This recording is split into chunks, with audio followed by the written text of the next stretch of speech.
Final Liga Champions di Istanbul menyisakan rasa pahit bagi Inter, terutama setelah penampilan luar biasa yang membuat pertandingan berjalan ketat dan hanya margin tipis yang menjadi pembeda bagi Manchester City.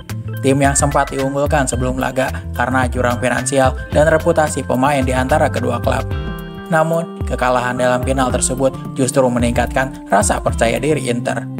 Anak-anak asuh Simone Inzaghi berhasil mencatatkan rekor dengan mengulangi prestasi Helenio Herrera, Roberto Mancini, dan Antonio Conte dengan meraih 5 kemenangan beruntun dalam 5 laga awal di Serie A. Mulai dari pemain anyar seperti Marcus Thuram hingga kapten baru Lautaro Martinez tampil sangat impresif di awal musim. Namun, tidak boleh dilupakan juga Federico Di Marco yang sejauh ini menjadi pemain bertahan dengan keterlibatan gol terbanyak di Eropa. Inilah perjalanan Federico Di Marco dari akademi hingga menjadi andalan bagi Inter. Sebelum mencatatkan namanya dalam sejarah Nerazzurri, jalan hidup Di Marco telah ditentukan untuk mewarisi toko buah dan sayuran milik keluarganya. Namun, takdir berubah saat pamannya, Giuseppe Di Marco, mewariskan minat mendalam pada sepak bola dan cinta akan sisi hitam biru kota Milan. Kisah Di Marco dengan Inter dimulai dari kenangan masa kecil ketika pamannya membawa Di Marco yang masih muda berusia 3 tahun ke Giuseppe Meazza untuk saksikan Inter bermain. Tumbuh besar di daerah Porta Romana, kota Milan, Di Marco mengenal sepak bola di area sekitar Calpairate sebelum akhirnya dipanggil untuk bergabung dengan Akademi Nerazzurri di usia 7 tahun. Dari sinilah dimulainya perjalanan panjang Di Marco dari tim muda Inter hingga mencapai tim utama. Sejak usia dini, bakat Di Marco telah mencuat melebihi pemain sebaya. Saat berusia 16 tahun, Di Marco sudah bermain bersama kelompok usia 19 tahun untuk Inter. Dikenal dengan tendangan kaki kiri yang mematikan dan keahlian dalam mengambil bola mati, Di Marco memulai karirnya sebagai pemain sayap kiri di tim Primavera, sebelum akhirnya posisinya dipindahkan lebih ke belakang, menjelma menjadi seorang pemain bertahan. Bersama Inter Primavera, Di Marco berhasil memenangkan Piala Viareggio sebelum akhirnya membuat penampilan debut di Serie A pada 31 Mei 2015 saat ia menggantikan Rodrigo Palacio di menit-menit akhir dalam kemenangan 4-3 Inter atas Empoli. Di tingkat internasional, Di Marco muda menjadi bintang bagi timnas Italia dengan mencetak 4 gol selama turnamen Euro Under-19 2016, di mana Italia finish sebagai runner-up. Turnamen yang sama yang jadi lompatan awal bagi seorang Kylian Mbappe. Sejak lulus dari Primavera, perjalanan karir Di Marco menuju tim utama Inter menghadapi berbagai rintangan. Di Marco sempat dipinjamkan ke Ascoli dan Empoli oleh Inter untuk menambah jam terbang, sebelum akhirnya dijual ke Sion, klub asal Swiss.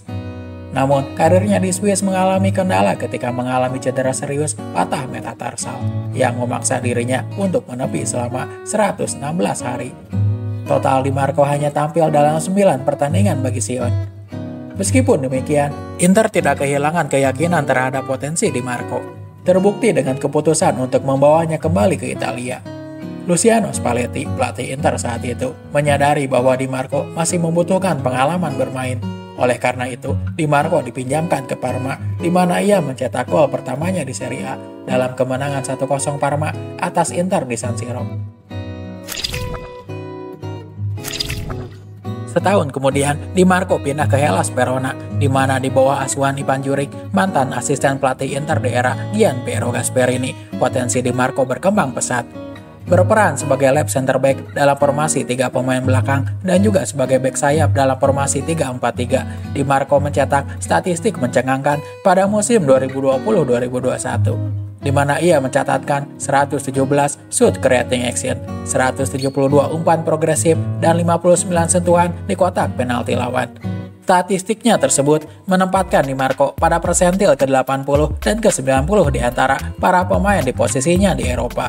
Selama bermain di Verona, Di Marco total tampil dalam 34 pertandingan, mencetak 5 gol dan 3 assist, 2,1 umpan kunci, 1,3 interception, serta 1,2 clearance per 90 menit. Pada musim 2021-2022, Inter menghadapi kepergian Asliang dan penurunan performa Alexander Kolarov karena faktor usia. Untuk mengisi kekosongan ini, Di Marco diplot sebagai pengganti kedua pemain tersebut di posisi left center back dan left wing back. Strategi Simone Inzaghi yang mengandalkan overlapping center back sangat cocok untuk memaksimalkan kemampuan crossing kaki kiri dan kecenderungan Di Marco untuk maju sampai kotak penalti. Keyakinan Inter dan Simone Inzaghi terhadapnya terbayar dengan kontribusi 2 gol dan 3 assist dari 32 pertandingan, di mana ia memulai 13 pertandingan sebagai starter. Di Marco mencatatkan gol pertamanya untuk Inter pada 12 September melalui tendangan bebas yang merobek gawang Sampdoria.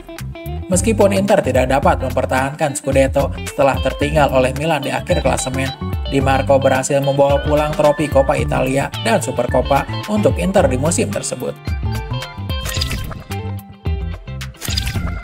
Di musim selanjutnya, dengan kepergian Ivan Perisic dan performa kurang memuaskan dari Robin Gosens, Di Marco praktis menjadi pilihan utama sebagai bek sayap kiri dalam formasi 3-5-2 ala Simone Inzaghi. Cerminan pentingnya Di Marco bagi Inter, kala ia berhasil menyambar umpan silang mendatar dari Denzel Dumfries di kotak penalti dan mencetak gol kedua Inter dalam kemenangan 2-0 atas Roma di Olimpico. Gol ini merupakan gol keempatnya di Serie A, dan di semua kompetisi Di Marco telah mencetak 6 gol, ditambah dengan 8 assist, di mana 5 diantaranya terjadi di Liga Champions.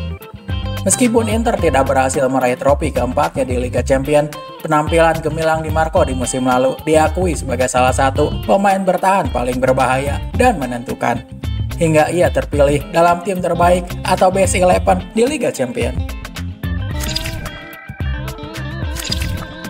Di musim baru ini, Inter memiliki ambisi yang kuat untuk meraih bintang kedua atau Scudetto ke-20. Dengan ambisi ini, Inter memulai musim dengan sangat perkasa, menyapu bersih 5 pertandingan awal Serie A, termasuk kemenangan telak 5-1 atas rival kota AC Milan.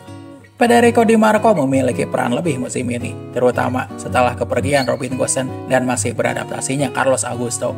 Di Marco mencetak gol pertamanya musim ini lewat tendangan voli kaki kiri spektakuler dari luar kotak penalti, yang berakhir di pojok kanan atas gawang Empoli.